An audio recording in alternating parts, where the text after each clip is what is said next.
জানিয়ে দিব এই মুহূর্তে পাওয়া সর্বশেষ আন্তর্জাতিক সংবাদ। শুরুতেই শিরোনাম। ভারতের গর্বের 5টি যুদ্ধ বিমান এখন কেবল ছাই, শেহবাজ শরীফের মন্তব্য। এদিকে পাকিস্তানে ভারতের হামলার পর যা বলল চীন। জানাবো ইহুদিবাদী ইসরায়েলিদের উপস্থিতি যে কোনো দেশের জন্য অশুভ, ভারত ও পাকিস্তানের মধ্যে শান্তি প্রতিষ্ঠায় কাজ করবে ইরান বলে মন্তব্য।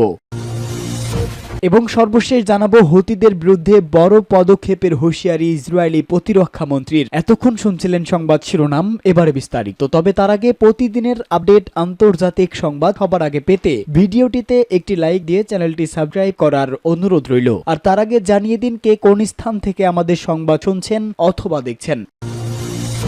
ভারতের গর্বের 5টি যুদ্ধ বিমান এখন কেবল ছাই। পাকিস্তানের প্রধানমন্ত্রী শাহবাজ শরীফ বলেছে, ভারতের গর্বের 5টি যুদ্ধ বিমান এখন কেবল ছাই আর ধ্বংসস্তূপে পরিণত হয়েছে। একই সঙ্গে মাত্র কয়েক ঘন্টার মধ্যেই শত্রুকে অসহায় নতজানু অবস্থায় নিয়ে আসা হয়েছে বলে জানিয়েছেন তিনি। জাতির উদ্দেশ্যে দেওয়া এক ভাষণে তিনি এ মন্তব্য করেন। সংবাদ মাধ্যমটি বলেছে, পাকিস্তানি সেনাবাহিনী মাত্র কয়েক ঘন্টার মধ্যে শত্রুকে নতজানু করতে সক্ষম হয়েছে বলে প্রধানমন্ত্রী শাহবাজ শরীফ জানিয়েছেন। তিনি বলেন, আল্লাহর কৃপায় আমাদের ফাইটার জেটগুলো আকাশে এমন ঝড় তুলেছিল যে শত্রুরা ভয়ে চিৎকার করেছে। ভারতের গর্বের 5টি যুদ্ধ বিমান এখন ছাই আর ধ্বংসস্তূপে পরিণত হয়েছে। প্রধানমন্ত্রী শাহবাজ শরীফ আরো বলেন, ভারতকে তাদের বিমান হামলার জন্য ফল ভোগ করতেই হবে। ওরা হয়তো ভেবেছিল আমরা পিছিয়ে যাব, কিন্তু ভুলে গেছে যে আমরা সাহসী জাতি। তিনি জানান, পাকিস্তান বিমান বাহিনীর যুদ্ধ বিমানগুলো ভারতের বাহিনীকে এমন আঘাত দিয়েছে যা বহুদিনেও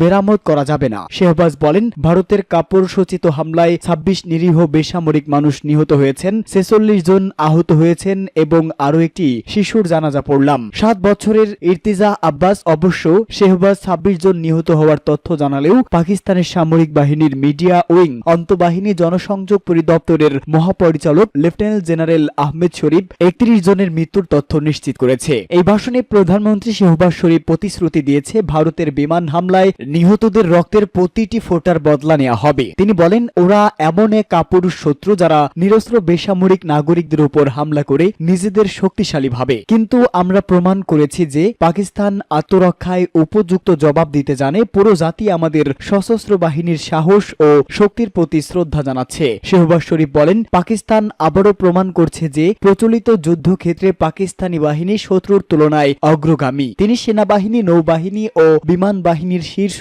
কর্মকর্তাদের প্রতি শ্রদ্ধা জানিয়ে বলেন, পুরো জাতি আপনাদের নিয়ে গর্বিত। পাকিস্তানে ভারতের হামলার পর যা বলল চীন। ভারত পাকিস্তানের হামলা পাল্টা হামলায় দক্ষিণ এশিয়ায় নতুন করে উত্তেজনা ছড়িয়ে পড়েছে।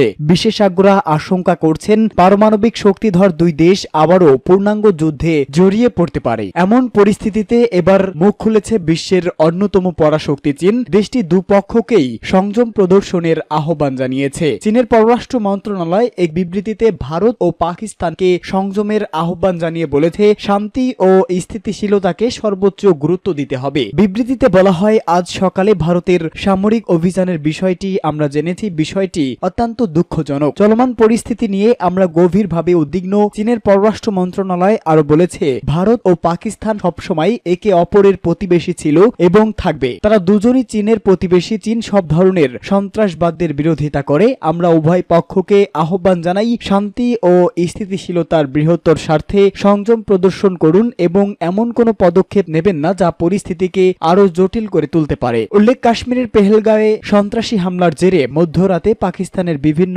স্থাপনায় ক্ষেপণাস্ত্র হামলা চালায় ভারত। এর পাল্টা জবাব দেয় পাকিস্তানও। সীমান্তবর্তী এলাকাগুলোতে হামলা চালিয়েছে ইসলামাবাদ। ব্রিটিশ সংবাদ মাধ্যম রয়টার্স জানিয়েছে, ভারতীয় সেনাবাহিনী পাকিস্তানের 9টি স্থাপনায় হামলা চালিয়েছে। এতে অন্তত 8 জন নিহত এবং 35 জন আহত হয়েছেন। পাকিস্তান দাবি করেছে তারা ভারতের 5টি যুদ্ধ বিমান ভূপাতিত করেছে, তবে ভারত এই দাবি এখনো স্বীকার করেনি। এছাড়া পাকিস্তানের হামলায় ভারতে 3 জন বেসামরিক নাগরিক নিহত হয়েছেন। ভারত ও পাকিস্তানের মধ্যে শান্তি প্রতিষ্ঠায় কাজ করবে ইরান। ইহুদিবাদী ইসরায়েলিদের উপস্থিতি যে কোনো দেশের জন্যই অশুভ বলে মন্তব্য। ইরানের পররাষ্ট্র মন্ত্রণালয়ের মুখপাত্র বলেছে, মার্কিন আলোচনাকারী দলের আনুষ্ঠানিক অবস্থান আমাদের কাছে গুরুত্বপূর্ণ এবং যুক্তিসঙ্গত অবস্থান গ্রহণের জন্য নিজের নিজেদের মধ্যে এই সংহতি তৈরি করা তাদের উপর নির্ভর করে। এক সংবাদ সম্মেলনে ইরানের পররাষ্ট্র মন্ত্রণালয়ের মুখপাত্র ইসমাইল বাকাই ইসলামী প্রজাতন্ত্র ইরানের পররাষ্ট্রমন্ত্রী সৈয়দ আব্বাস আরাকচি পাকিস্তান সফরের কথা উল্লেখ করে তিনি বলেন, পাকিস্তানের সাথে ইরানের ঘনিষ্ঠ সম্পর্ক রয়েছে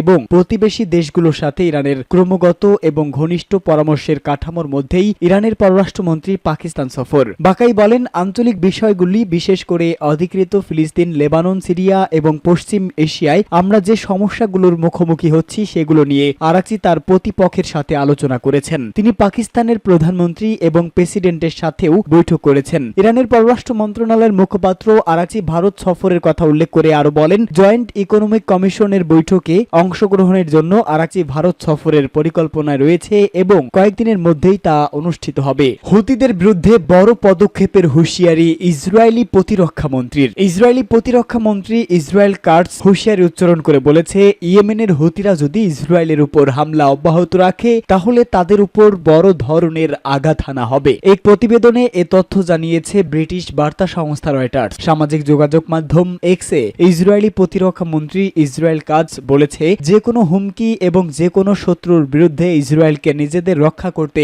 সক্ষম হতে হবে। তিনি বলেন, যদি হুতিরা আমাদের উপর হামলা অব্যাহত রাখে তবে ইসরায়েল তাদের উপর প্রচন্ড আঘাত হানবে। আইডিএফ যে কোনো অভিযানের জন্য প্রস্তুত। কাটস ইরানি কর্তৃপক্ষকেও সতর্ক করে বলেন, প্রক্সি সিস্টেম শেষ হয়ে গেছে, এখন খারাপ অক্ষ ভেঙে পড়েছে। তিনি ইরানের বিরুদ্ধে হুতিদের অর্থায়ন করার অভিযোগ তুলে বলেন, ইরান সরাসরি দায়ী। বৈরুতে হিজবুল্লাহ, গাজায় হামাস, দামেস্কে আসাদ এবং ইয়েমেনে হুতিদের বিরুদ্ধে নেওয়া পদক্ষেপের মতো পদক্ষেপ তেহরানেরও নেওয়া হতে পারে। এর আগে মার্কিন প্রেসিডেন্ট ডোনাল্ড ট্রাম্প ঘোষণা দিয়েছে, আমেরিকা ইয়েমেনে ইরান সমর্থিত হুতিদের উপর বোমা বর্ষণ বন্ধ করবে। তিনি আরো বলেন, গোষ্ঠীটি মার্কিন জাহাজে আক্রমণ বন্ধ করতে সক্ষম হয়েছে, তবে বিদ্রোহী গোষ্ঠীটি জানিয়েছে হুতি এবং মার্কিন যুক্তরাষ্ট্রের মধ্যে যুদ্ধবিরতি চুক্তিতে ইসরায়েল রেহাই দেওয়া অন্তর্ভুক্ত নয়। এরপরই গোষ্ঠীটি ইসরায়েলকে লক্ষ্য করে ড্রোন হামলা চালানোর দাবি করেছে।